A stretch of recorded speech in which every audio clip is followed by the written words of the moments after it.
How to change region in Booksy. Hello everyone, welcome to another tutorial. In this video, you would be learning how you can change region in Booksy.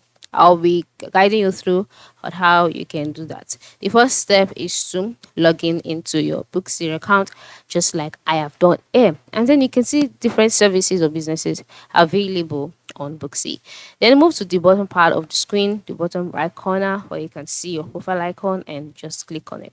Then on the profile page, you can see options like family and friends, gift card, account and settings, reviews, payments, feedback and support, about Booksy, logout. So just go ahead and click on account and settings. So on the account settings page, go ahead and select settings.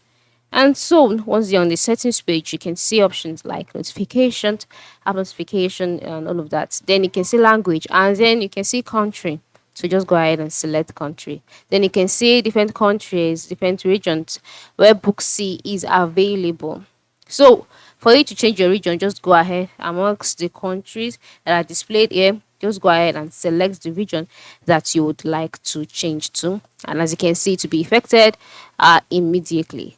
So this is how you can change your region in Booksy. You can go ahead and try that out now. Thank you very much and have a good day.